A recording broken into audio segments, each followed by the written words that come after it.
Amelia Williams, a young black tennis player, eagerly joins a prestigious tennis academy, hoping to hone her skills and chase her dreams. But when a strict coach begins to deliberately humiliate and bully her because of the color of her skin, her dreams start to crumble.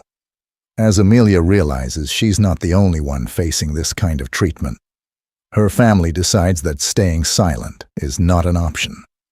They gather evidence, unite other parents, and expose a shocking truth about the coach. But what happens next will shock everyone. Find out how one family stood up to the system and changed the rules of the game. Don't miss this emotional story of resilience, justice, and the power of family. Watch until the end to uncover the full truth. The Williams family, Sarah, James, and their 12-year-old daughter Amelia, stood outside their new home in a quiet suburban neighborhood. The modest two-story house represented a fresh start for them, a symbol of hope and better opportunities. They had moved from a bustling city to this predominantly white community to provide Amelia with a safer environment, better schools, and the chance to pursue her passion, tennis. Sarah looked around, taking in the neatly manicured lawns and perfectly lined houses. She felt a mix of relief and anxiety. "Well, here we are," she said, her voice filled with a forced brightness. "Our new home." James squeezed her hand gently. "It's going to be great," he reassured her. "Amelia will love it here. The school is excellent, and I've heard they have a fantastic tennis program." Amelia stood silently beside them, clutching her tennis racket. Her eyes scanned the neighborhood with a mix of curiosity and apprehension.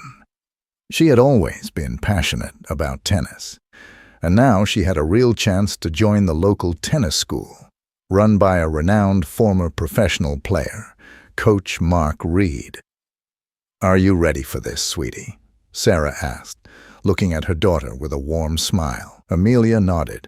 "Yeah, I think so," she replied, though her voice held a note of uncertainty.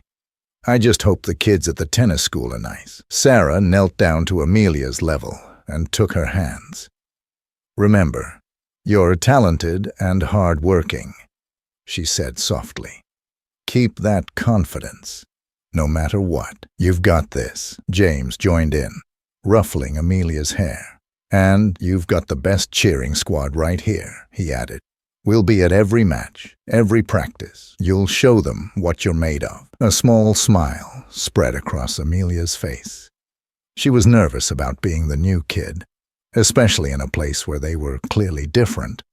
But her parents' encouragement helped ease her anxiety. As they began to unpack the car, a few neighbors emerged from their homes, curious about the newcomers. Some offered polite waves, while others simply watched from a distance. Sarah noticed the varied reactions but chose to focus on the positive. "Look, they're already interested in us," she said, her smile trying to hide her unease. James, sensing her discomfort, placed a reassuring hand on her back. "It'll be fine," he said. "We'll make friends in no time. Let's just focus on getting settled first." The next day, Amelia prepared for her first day at the tennis school. Dressed in her best tennis outfit, she felt her heart pounding with a mix of excitement and nervousness. As they drove to the facility, Sarah and James tried to keep the conversation light, but Amelia was quiet, lost in her thoughts. She wondered what kind of coach Mark Reed would be. Would he be as tough as his reputation suggested? Upon arrival, the tennis courts were already bustling with activity. Parents lined the sidelines, and kids of various ages warmed up on the courts. The facility was impressive, with several well-maintained courts and a modern clubhouse. Sarah and James accompanied Amelia to the registration desk, where they were greeted by a woman with a friendly smile. "Welcome to Reed Tennis Academy," she said warmly. "You must be Amelia. Coach Reed is looking forward to meeting you. He's out on court 3 right now." Amelia's heart skipped a beat. "Thank you," she managed to say. gripping her racket tighter. They walked towards Court 3, where a tall, stern-looking man in his mid-50s was instructing a group of young players. His presence was commanding, and the players seemed to be listening intently to every word. This was Coach Mark Reed, a former professional known for his no-nonsense approach and reputation for producing top players. Coach Reed glanced over as the Williams family approached. His expression was a mix of curiosity and calculation. "Ah, you must be the new girl," he said, his tone neutral. "Amelia Williams, right?" Amelia nodded, feeling the weight of his gaze. "Yes, sir," she replied. He looked her up and down, his eyes narrowing slightly. "I've heard good things about you," he said. "But here, we don't care about what you've done before. It's all about how you perform now, understand?" "Yes, Coach," Amelia said, trying to sound confident. "Good," he said. "Join the warm-up, and we'll see what you're made of." Amelia joined the other kids, and Sarah and James exchanged a glance. "He seems intense," Sarah whispered. James nodded. "Yeah, but that's how champions are made, right?" Sarah wasn't so sure, but she kept her concerns to herself. She wanted to believe that this was the right place for Amelia, that the strict coaching would push her to excel. But there was something about Coach Reed's demeanor that left her feeling uneasy. Amelia threw herself into the warm-up, determined to impress. She was paired with a girl named Emily, who seemed friendly enough. Emily showed her the ropes and introduced her to a few other players. For a moment, Amelia felt a sense of relief. Maybe things wouldn't be so bad after all. But as the drills began, she quickly realized that Coach Reed's approach was indeed as tough as his reputation suggested. He barked orders and demanded perfection. When Amelia stumbled on a backhand return, he was quick to correct her. "No, no, no. That's not how you do it," he snapped, his voice echoing across the court. "You've got to move faster, anticipate the ball better." Again, Amelia nodded, biting her lip. She tried again, this time executing the shot perfectly. Coach Reed gave a curt nod of approval. "Better," he muttered, before moving on to the next player. Throughout the practice, Amelia noticed that Coach Reed seemed harsher with her than with the others. He rarely offered praise and often singled her out for criticism. Even when she performed well, she brushed it off as part of his tough coaching style. But a seed of doubt began to take root.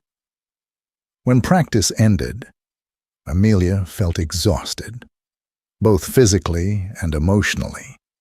As she walked back to her parents, she couldn't help but feel a sense of disappointment. "How was it, sweetheart?" Sarah asked, trying to gauge her daughter's mood. "It was okay," Amelia replied hesitantly. "Coach Reed is really strict," James chuckled. "Well, that's how you become a champion, right? Hard work and discipline." Amelia nodded, forcing a smile. She didn't want to worry her parents, but she couldn't shake the feeling that something was off. Maybe it was just nerves, she told herself. Maybe tomorrow would be better. The days turned into weeks, and Amelia continued to attend practices at Reed Tennis Academy. Each session felt like a test, not just of her physical endurance, but of her emotional resilience. She tried to focus on her game, determined to push through and prove herself. After all, she had always been taught that hard work would pay off in the end. But as the practices went on, she couldn't shake the feeling that something was wrong. Coach Reed's behavior toward her remained stern, often bordering on cruel. He rarely offered praise and was quick to criticize, sometimes in ways that felt personal. During a practice session one afternoon, Amelia was paired with a girl named Lily for a drill. They were supposed to practice their serves, but Amelia's nerves got the better of her. She had missed the last two, and she could feel Coach Reed's eyes boring into her from across the court. "Again," he shouted, his voice sharp. "This isn't a daycare, Williams. Get it right or get off my court." Amelia's hands trembled as she tossed the ball into the air. and swung her racket, but her timing was off, and the ball sailed out of bounds. She winced, knowing what was coming. "Unbelievable!" Coach Reed yelled, marching over. "Do you even know what you're doing out here? Or did you come here to embarrass yourself?" Lily shifted uncomfortably next to Amelia, her eyes wide with concern. The other kids glanced over, some whispering amongst themselves. Amelia's face flushed with humiliation. She swallowed hard, fighting back tears. "I'm sorry, Coach," she managed to say, her voice barely above a whisper. "Sorry doesn't cut it," he snapped back. "If you're not going to take this seriously, don't waste my time. And you, Lily, don't let her drag you down. Focus." Lily gave Amelia a sympathetic look, but didn't dare speak up. Amelia nodded silently, her heart pounding. She took a deep breath and tried again, her serve finally landing in. Coach Reed said nothing, moving on to another group without so much as a nod of acknowledgement. The atmosphere on the court had shifted. It was no longer just Amelia who noticed the disproportionate treatment. The other players began to see it too. When one of the boys, Connor, missed a shot, Coach Reed calmly corrected his stance and offered encouragement. "Keep your eye on the ball, Connor. You're almost there," he said, patting the boy on the back. Amelia couldn't help but feel a pang of resentment. Why was she treated so differently? What had she done to deserve this? She wanted to believe it was because he saw potential in her, but the constant barrage of harsh words and belittlement made her doubt herself more and more. At home, the tension was palpable. Sarah and James noticed the changes in Amelia. She was quieter, more withdrawn, and seemed to lose the spark that had once made her so enthusiastic about tennis. They had hoped the move to this new neighborhood would open up opportunities for their daughter, but instead, they were beginning to see that it might be doing more harm than good. One evening, after another grueling practice, Sarah decided to bring it up again. She sat down next to Amelia on the couch, watching her daughter stare blankly at the television. "Honey, is everything okay?" Sarah asked gently, placing a hand on Amelia's shoulder. "You've seemed a bit off lately. Is it Coach Reed? Is he being too hard on you?" Amelia hesitated, her eyes still fixed on the screen. She wanted to confide in her mother, but she was afraid of sounding like a quitter, like someone who couldn't handle the pressure. "I don't know, Mom," she finally said. "He's just really tough. Tougher on me than the others, I think." James, who was listening from the kitchen, chimed in. "Maybe he sees something in you, Amelia. He probably thinks you can handle it, that you're strong enough to take it." "But why does he have to be so mean?" Amelia whispered, her voice breaking. "Why does he always pick on me?" Sarah and James exchanged a worried look. This wasn't just about tough coaching, there was something more to it. "We'll talk to him again," Sarah said, trying to sound reassuring. "We'll make sure he understands that you need constructive criticism, not cruelty." Amelia nodded, though she wasn't sure it would make any difference. She wanted to believe her parents could fix things, but every time she saw Coach Reed, she felt smaller, less sure of herself. She wasn't sure how much more she could take. The next few practices followed the same pattern. Coach Reed continued to single Amelia out, his comments becoming more personal and biting.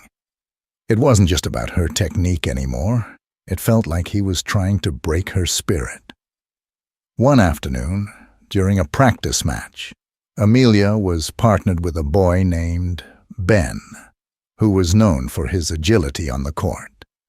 Amelia struggled to keep up, missing a few volleys, and each time she did, Coach Reed's frustration grew more evident. "Williams," he bellowed from the sideline.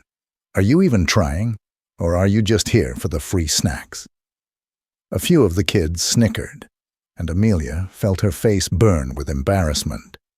She could feel the tears welling up, but she blinked them back, determined not to give him the satisfaction.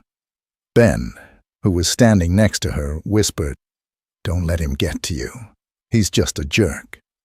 But even Ben's quiet support couldn't erase the sting of Coach Reed's words. Amelia finished the practice in silence, feeling more isolated than ever. After the session, as the kids were packing up, Emily, one of the few girls who had been friendly to Amelia, approached her. "Hey," she said softly, "I've noticed how Coach Reed is always on your case. It's not fair." Amelia shrugged, trying to play it off. "Maybe he just wants me to get better." "No, it's more than that," Emily insisted. "He's not like that with the others. I don't know why he's picking on you. But it's not right." Amelia didn't know what to say. Part of her was relieved that someone else had noticed, that it wasn't all in her head. But another part of her was scared. If it wasn't just her imagination, then it meant there was something deeper at play, something she couldn't easily fix or ignore. As the days went on, the whispers among the other kids grew louder. Some of them began to avoid Amelia, afraid that associating with her would draw Coach Reed's ire. She found herself increasingly isolated, the other kids forming their own cliques and leaving her out. She felt like an outsider, not just in the academy, but in this whole new world her parents had brought her to.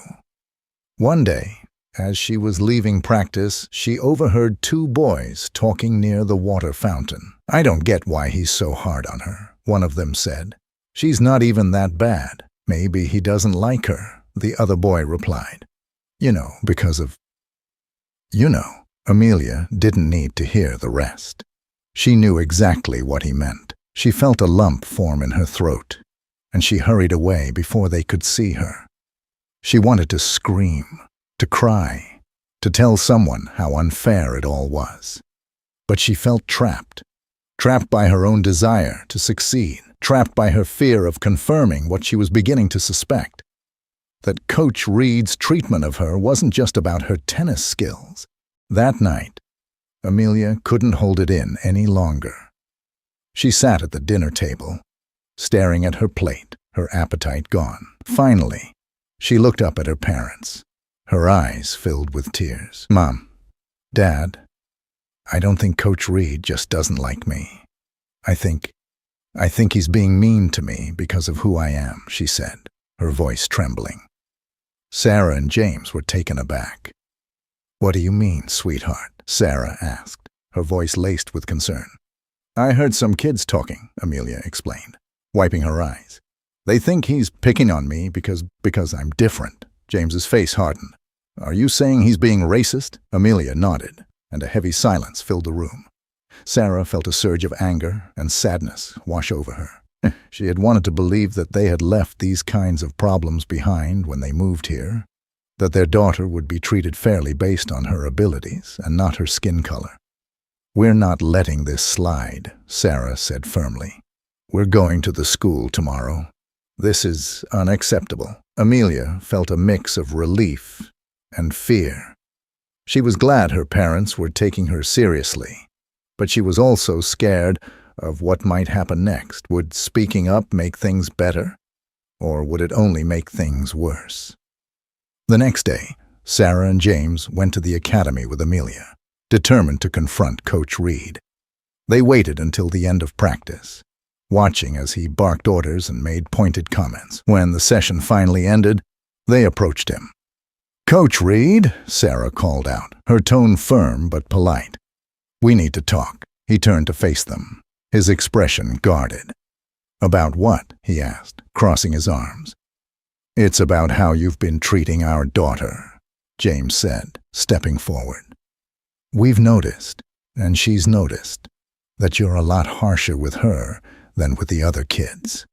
And we think we know why." Coach Reed's eyes narrowed. "Is that so? And what exactly do you think is going on?" "We think you're targeting her because she's black," Sarah said bluntly. "And that's not going to fly." For a moment, Coach Reed was silent, his face unreadable. Then he scoffed. "I don't have time for this," he said dismissively. If you don't like how I run things, you're welcome to take your daughter elsewhere. James stepped closer, his voice low and threatening. We're not going anywhere until we get some answers. And if we don't, we're prepared to take this further. Coach Reed's expression darkened, but he didn't back down. Do whatever you want, he said coldly. But I run this academy my way, and I won't be bullied into changing that. As they left the academy, Sarah and James felt a mix of frustration and resolve. They knew this wasn't going to be easy, but they weren't about to let their daughter be mistreated. Amelia walked between them, her head held high despite the tears that threatened to fall. She knew they were just beginning to uncover the real problem, and she was ready to stand up for herself. Whatever happens, Sarah said, her voice steady. We're going to make sure this stops. You deserve better, Amelia, and we're going to fight for it. Amelia nodded, feeling a glimmer of hope for the first time in weeks. She wasn't alone in this fight. And with her parents by her side, she knew they could face whatever came next. After the confrontation with Coach Reed, the Williams family felt a mix of hope and frustration. Hope because they had finally voiced their concerns and stood up for Amelia. Frustration because Coach Reed had shown no intention of changing his behavior or addressing the discrimination.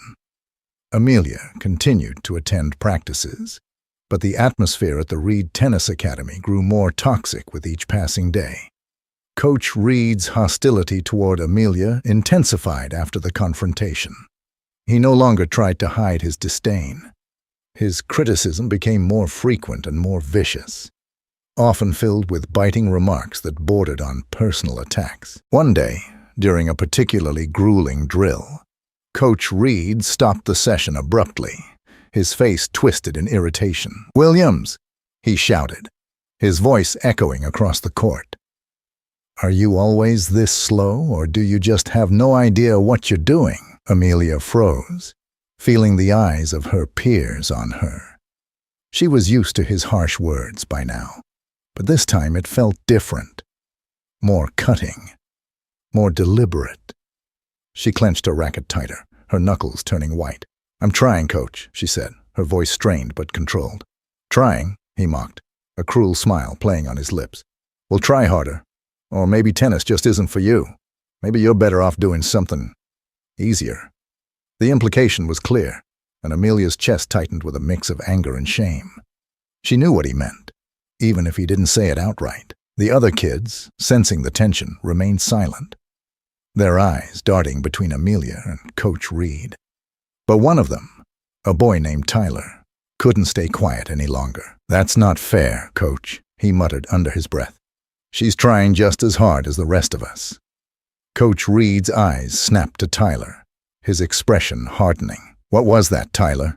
he demanded. Tyler hesitated, but stood his ground. "I said, it's not fair. You're always harder on her than anyone else." A tense silence fell over the court.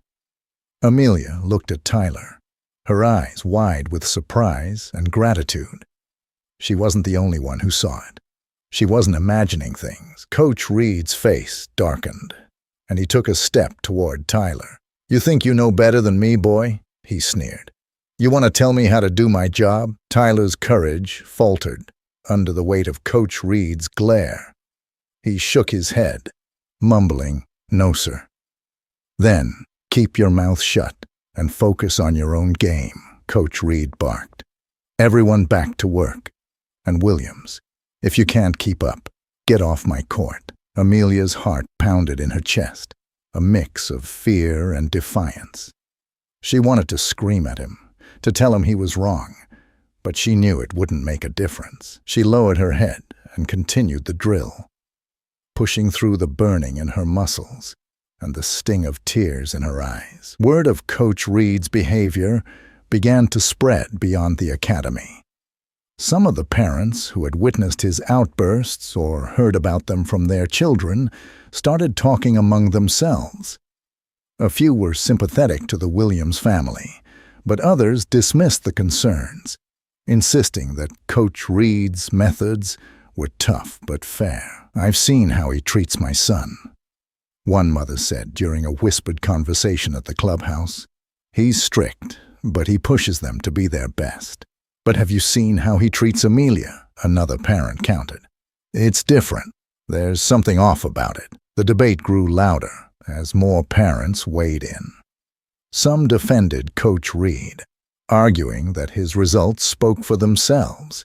He had produced state champions, after all. But others were starting to question whether those results justified his behavior. One evening, after practice, Sarah and James decided to speak to some of the other parents directly. They approached a small group who were gathered near the parking lot, their expressions cautious but curious. "Hi, I'm Sarah Williams," Sarah began, her voice steady but tinged with urgency. "I'm Amelia's mother. I was wondering if any of you have noticed how Coach Reed has been treating her." There was a pause, and then one of the parents, a woman named Karen, spoke up. "I have," she said quietly, "and I think it's wrong. He's definitely targeting her." Sarah felt a wave of relief. "Thank you for saying that," she replied. "We've been trying to address it, but he's not listening. We're thinking of taking this further, maybe even legally." A few of the parents exchanged nervous glances. "That's a big step," one of them said.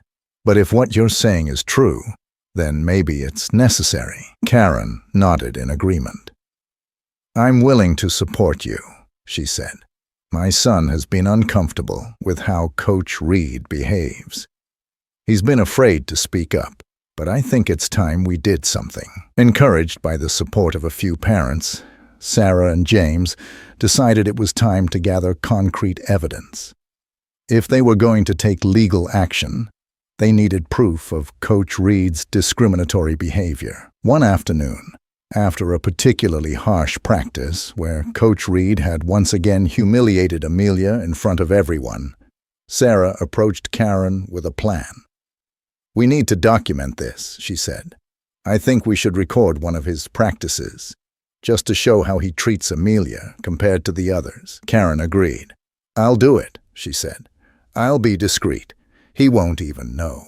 The next day, Karen positioned herself near the edge of the court, her phone hidden behind her bag. She watched as Coach Reed conducted his drills, her heart pounding with anticipation. She knew it was risky, but she also knew it was necessary. As expected, Coach Reed's harshness toward Amelia was on full display. When she missed a shot, he berated her loudly, calling her lazy and unfocused. When another player made a similar mistake, he simply corrected their form and moved on. Karen's hands shook as she recorded, but she kept the camera steady. She caught every word, every expression, every cruel remark. When the practice ended, she quickly sent the video to Sarah.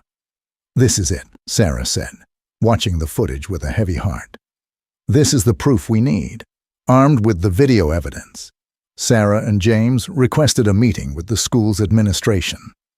They knew it wouldn't be easy, but they were prepared to fight for their daughter. The meeting was tense from the start. Coach Reed was there, along with the school principal, Mrs. Carter, and a few other staff members. Sarah and James presented their concerns calmly but firmly, showing the video as evidence of the discriminatory treatment. Mrs. Carter watched the footage with a furrowed brow, her lips pressed into a thin line. When it ended, she looked up at Coach Reed. "Mark, this is very troubling," she said slowly. "How do you explain this?" Coach Reed's face was stone cold. "That video is taken out of context," he said dismissively. "I treat all my players the same. I push them to be their best. If some of them can't handle it, that's not my problem." James's jaw tightened. "It's not about handling it," he said, his voice rising. "It's about treating our daughter with the same respect and fairness as everyone else." Coach Reed scoffed. "I don't have to justify my coaching methods to you." Mrs. Carter raised a hand to calm the room. "Enough," she said. "This is serious, and we need to conduct a full investigation. Until then, Coach Reed, I'm going to have to ask you to step down from your duties." For the first time, Coach Reed's confidence seemed to waver. "You can't be serious," he said. "You're going to take their word over mine?" Mrs. Carter's expression was firm. "We're not taking anyone's word over another's. We're going to get to the bottom of this. But for now, we need to ensure a safe and supportive environment for all our students." As they left the meeting, Sarah and James felt a sense of relief mixed with anxiety. They had taken a stand, but they knew the fight was far from over. They didn't know how long the investigation would take or what the outcome would be, but they were determined to see it through. For Amelia, the decision to speak up had come with its own set of challenges. Some of the other kids avoided her even more now, afraid of getting involved in the controversy. But a few, like Tyler and Emily, stood by her, offering quiet support. "Thanks for sticking up for me," Amelia said to them one day after practice. "I know it's not easy." "We've got your back," Emily replied, with a small smile. "Coach Reed was a bully. We're glad you spoke up." Tyler nodded in agreement. "Yeah, no one should have to go through that." Amelia felt a sense of gratitude and strength. She wasn't alone in this fight. And with her parents and friends by her side, she knew she could face whatever came next. The Williams family had taken a bold step in confronting the injustice that had been festering at the Reed Tennis Academy. They had made their voices heard, and now they were waiting for the system to catch up. But in their hearts, they knew that this was just the beginning. There was still much work to be done, and they were ready to fight for what was right, no matter how long it took. With each passing day, they grew more determined to ensure that not just Amelia, but every child who came to that academy would be treated with the dignity and respect they deserved. The dismissal of Coach Reed marked the beginning of a new chapter in the Williams family's fight for justice. While some parents at the Reed Tennis Academy were relieved to see him go, others were outraged. The community became a battleground of opinions. Sarah and James knew that to ensure long-lasting change, they needed more than just Coach Reed's removal. They needed accountability, transparency, and systemic reform within the academy. After the meeting with the school administration, Sarah decided to take things further. She organized a group of concerned parents, including Karen, who had provided the crucial video evidence. Together, they formed a coalition called Parents for Fair Play, with the mission to push for reforms in the Academy's policies and ensure that what happened to Amelia would never happen to another child. "Thanks for coming, everyone," Sarah said, addressing a group of about 20 parents gathered in their living room. "We all want our kids to excel, but not at the expense of their dignity. We need to make sure the Academy understands that." Karen nodded in agreement. "We need to demand better training for the coaches, a zero-tolerance policy for discrimination, and a way for kids to safely report issues without fear of backlash." The group agreed, and they decided to present a formal petition to the Academy's board of directors. They also began reaching out to local media to raise awareness about their cause. Within days, their story started gaining traction, drawing the attention of other parents, community leaders, and even the city council. The media coverage brought new allies to their cause. A local civil rights organization, the Justice Alliance, reached out to Sarah and offered their support. They had experience in advocating for equity in schools and sports programs, and they were eager to help. At their next meeting, the Williams family welcomed a representative from the Justice Alliance, a woman named Patricia Wright. She was a seasoned advocate, known for her powerful speeches and ability to bring people together. "I've reviewed your case," Patricia began, addressing the group, "and I believe this is a classic example of implicit bias in sports. We've seen it before. Coaches who think they're just being tough, but are really crossing the line into discrimination. I'm here to help you get the justice your children deserve." Patricia's involvement brought a new level of expertise and strategy to their efforts. She suggested organizing a town hall meeting to allow parents, community members, and even former players of Coach Reed to share their experiences. The goal was to build a public case that would pressure the Academy's board to implement real change. Transparency is key, Patricia emphasized. The more we bring these issues into the light, the harder it will be for them to ignore. The town hall meeting was held at a local community center, and it was packed. Parents, students, local activists, and even a few reporters attended. Sarah stood at the front of the room, feeling a mix of nerves and determination. She knew how important this moment was. "Thank you all for being here," she began, her voice steady. "We are here today because we care about our children and the environment they grow up in. This isn't just about one coach or one player. It's about creating a fair and supportive environment for everyone." One by one, parents and former players shared their stories. Some spoke of feeling alienated or singled out, while others described how they had been afraid to speak up against Coach Reed's methods. "I was one of his players 10 years ago," said a young woman named Rachel, who had come forward after reading about the town hall in the news. "He was tough on everyone, but there was always something different in the way he treated kids like me. I thought it was just in my head, but now I see I wasn't alone." The room was silent as Rachel spoke. Her voice trembled, but she continued. "I'm glad to see parents like you standing up now. I wish someone had done that when I was a kid." The testimony moved many in the audience, including several members of the Academy's board who had attended. Sarah watched their faces closely, hoping they were absorbing the impact of these stories. After the meeting, the board members approached Sarah and Patricia. "We've heard you," said Mrs. Hamilton, one of the more senior members. "We'll be reviewing our policies and discussing next steps at our next board meeting." While the promise of review was a step in the right direction, Sarah knew they couldn't rest yet. "We'll be holding you to that," she replied firmly, "and we expect real change." As pressure mounted on the Academy, more former staff members came forward. One of them, Lisa Johnson, who had worked as an assistant coach under Coach Reed, decided to provide a detailed account of her time at the Academy.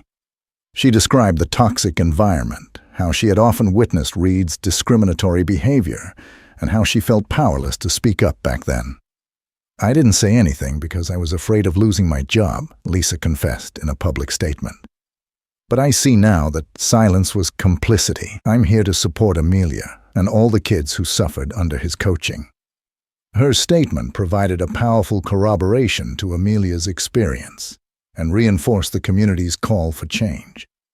The Academy, now under intense scrutiny from both the media and its own members, had no choice but to act.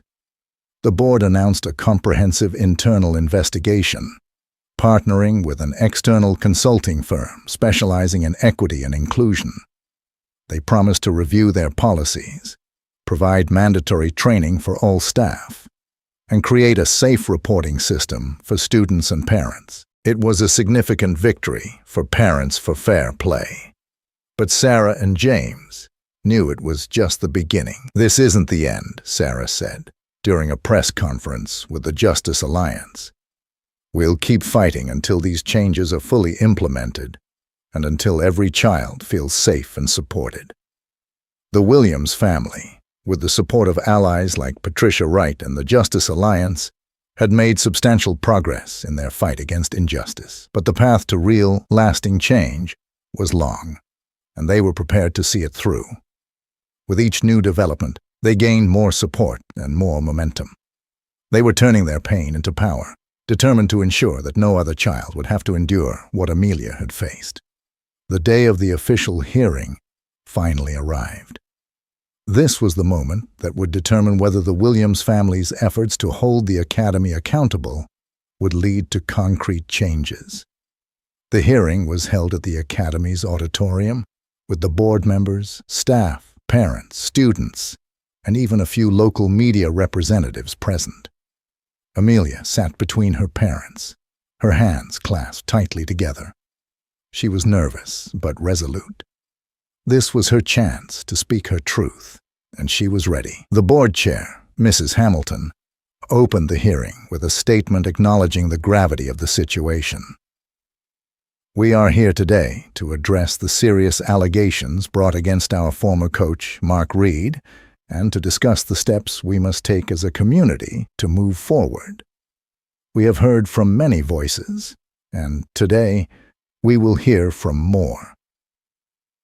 One by one, parents and witnesses provided their testimonies. Lisa Johnson repeated her statement, this time directly to the board, about what she had witnessed during her time working with Coach Reed. Her words were clear and direct, painting a picture of a man who had let his biases influence his coaching methods.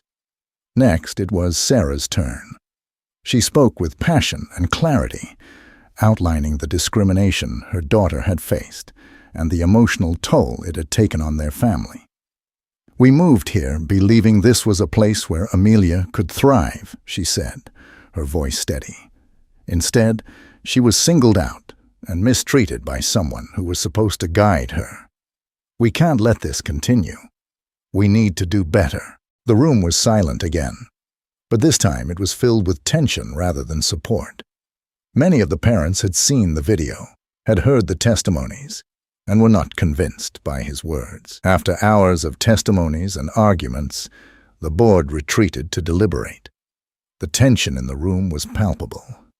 Amelia sat quietly, clutching her mother's hand. Sarah squeezed back, offering silent support. Finally, after what felt like an eternity, the board returned. Mrs. Hamilton took the podium, her face serious. After reviewing the evidence, hearing the testimonies, and considering all sides, the board has reached a decision, she began. We find that the allegations of discriminatory behavior by Coach Reed are credible and supported by multiple accounts. Therefore, Coach Reed's contract with Reed Tennis Academy is hereby terminated, effective immediately. The room erupted in a mix of gasps, cheers, and murmurs. Sarah hugged Amelia tightly, tears streaming down her face. You did it, sweetheart. You spoke up, and you made a difference. James, his face beaming with pride, added, this is just the beginning. We're going to make sure this academy is a better place, not just for you, but for every kid who comes here. The board continued. Furthermore, we will be implementing mandatory diversity and inclusion training for all staff, establishing a new code of conduct, and creating a safe and anonymous reporting system for students and parents. These changes are just the first steps in ensuring that our academy is a place where every child feels safe, respected, and valued. As they left the auditorium, the Williams family felt a wave of emotions: relief, triumph, and a sense of cautious optimism. Amelia knew there was still a long way to go, but she felt a newfound strength within her. She had faced her fears, spoken her truth, and been heard. That was so brave of you, Amelia, Tyler said, catching up with her outside. I'm really proud of you. Amelia smiled. Thanks, Tyler. It wasn't easy, but it was worth it. Emily joined them, adding, you've inspired a lot of us to speak up too. We're with you all the way. Amelia felt a warm glow in her chest. She realized that she wasn't just fighting for herself. She was fighting for all the kids who felt like they didn't belong. And she wasn't alone in this fight. The hearing marked a turning point for Reed Tennis Academy. It wasn't just about removing one coach. It was about laying the groundwork for a more inclusive and equitable environment for all players. The Williams family had stood their ground, and their courage had sparked a movement for change that would have lasting effects. They had won the battle, but they knew the war for justice and equality in sports and beyond was far from over. But with each step, they were getting closer to a future where every child could thrive, free from the shadows of discrimination. With Coach Reed's official dismissal and the Academy's new commitment to reform, the atmosphere at Reed Tennis Academy began to shift. The old culture of fear and favoritism was being replaced with one of openness and support. However, change didn't come overnight, and there were still many obstacles to overcome. The newly formed Diversity and Inclusion Committee, which included Sarah, several parents, and some members of the school administration, began holding regular meetings to discuss the academy's policies and culture. Their first order of business was to implement a new coaching code of conduct that emphasized positive reinforcement, constructive criticism, and respect for all students. "We need to rebuild trust," Sarah said during one of the meetings, "not just between the coaches and the players, but between the academy and the parents. There has to be a way for everyone to feel heard and supported." The committee agreed and decided to host a series of workshops for the coaches, staff, and even the parents. They invited experts in diversity, equity, and inclusion to lead these workshops and provide practical tools for creating a positive and inclusive sports environment. Amelia continued her training under a new coach, Coach Martinez, who had been brought in to help rebuild the academy's reputation. Coach Martinez was the opposite of Coach Reed, patient, encouraging, and focused on building each player's confidence, as well as their skills. During her first practice with him, Amelia was nervous. She still carried the weight of her experiences with Coach Reed, and she wasn't sure what to expect. "All right, Amelia," Coach Martinez said with a friendly smile. "I've heard a lot about you. Let's see what you've got." Amelia nodded, taking her position on the court. She still felt a knot of anxiety in her stomach, but as the practice went on, she began to feel more at ease. Coach Martinez was firm but fair, and he offered constructive feedback without the biting sarcasm or personal attacks she had grown accustomed to. "Good job, Amelia," he said, after she executed a perfect backhand.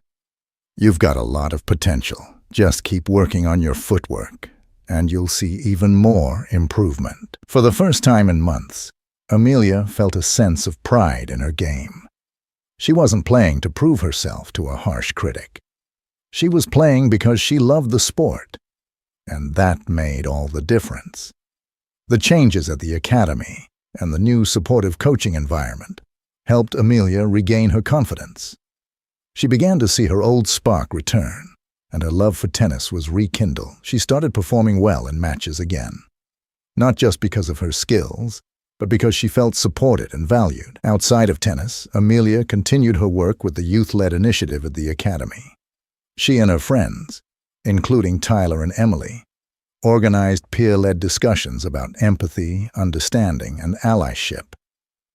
They also worked on a buddy system to help new players feel welcome and included. One day, during a group discussion, a younger player named Mia, who had just joined the academy, spoke up. "I was scared to come here after everything I heard about Coach Reed," she said quietly.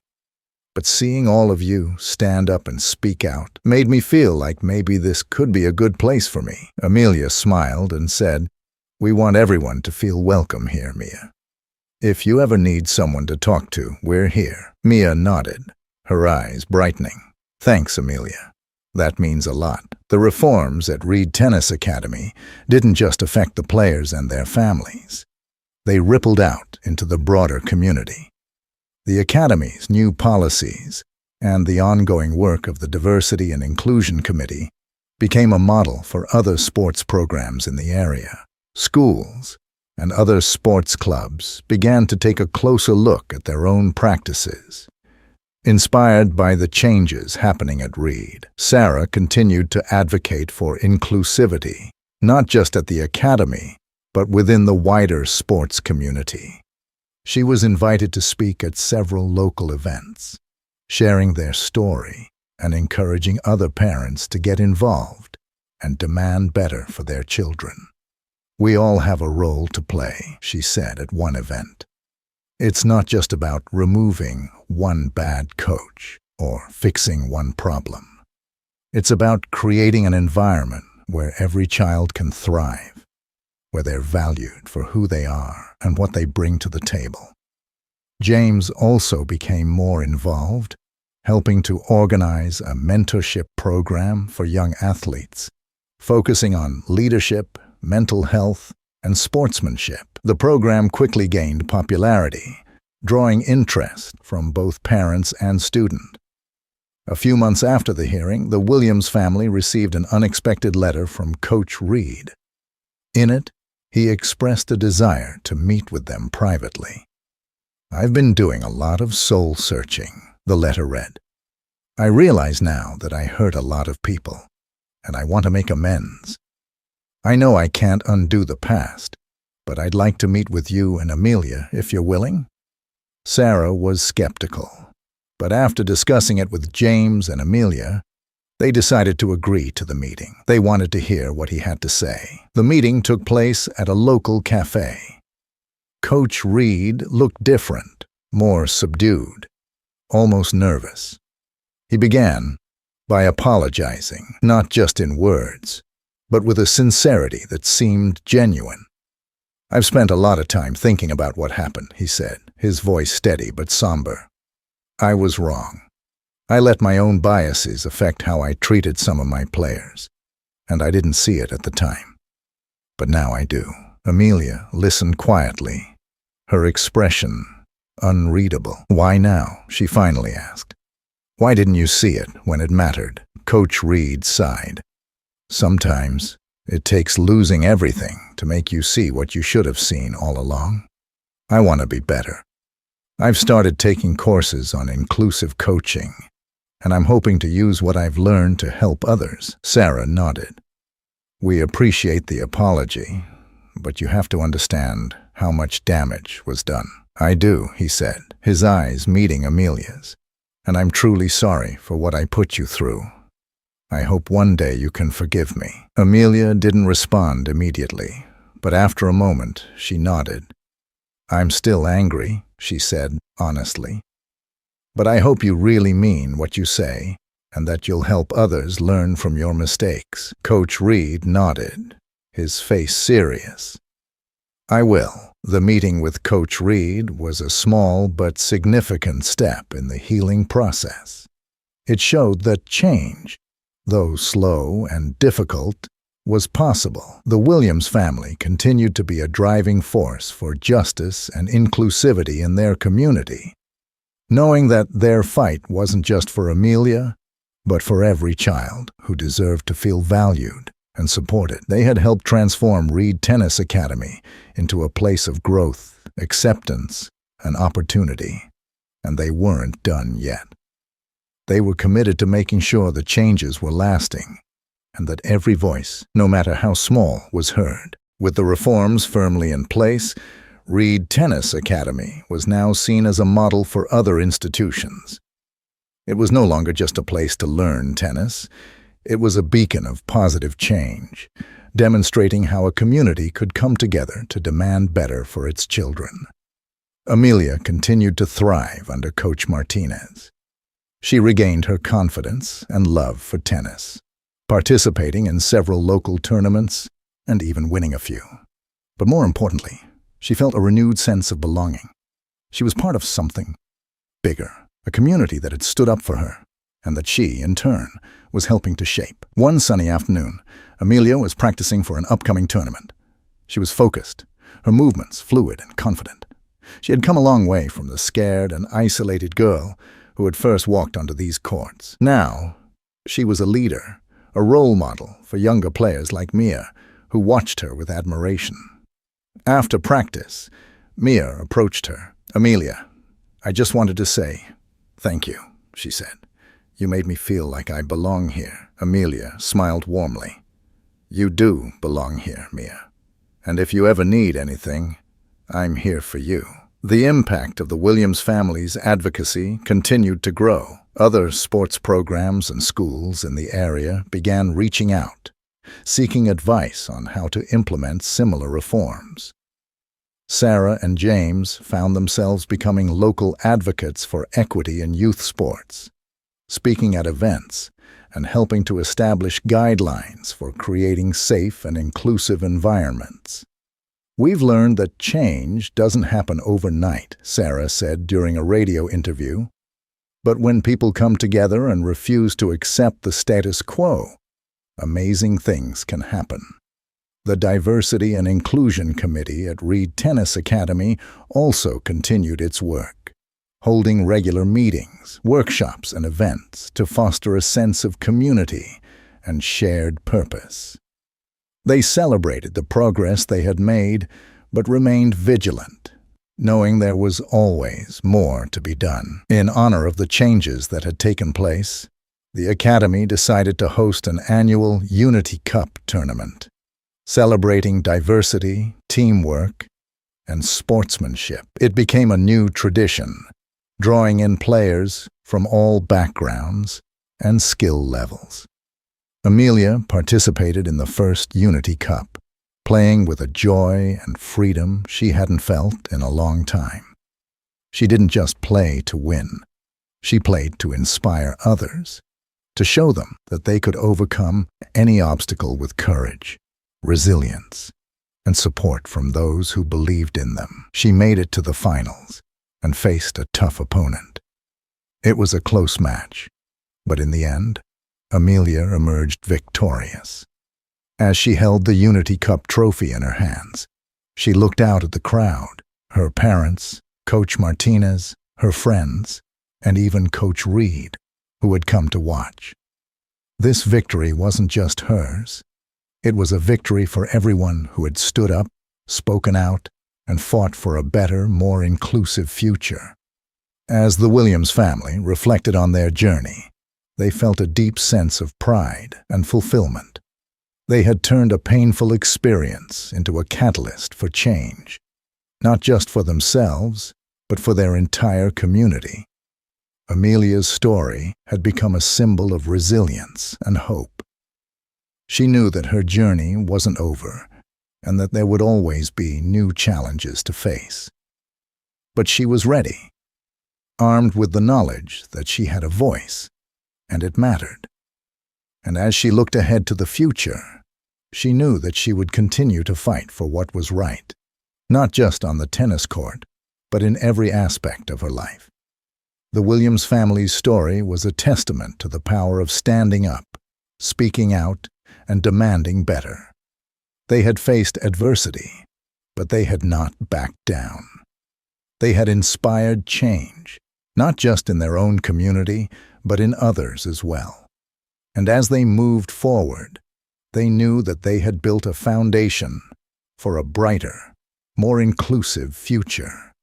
A future where every child could feel safe, valued, and empowered to reach their full potential. They had not only changed the course of Reed Tennis Academy, they had changed the course of countless lives, proving that when people come together for a just cause, there is nothing they cannot achieve.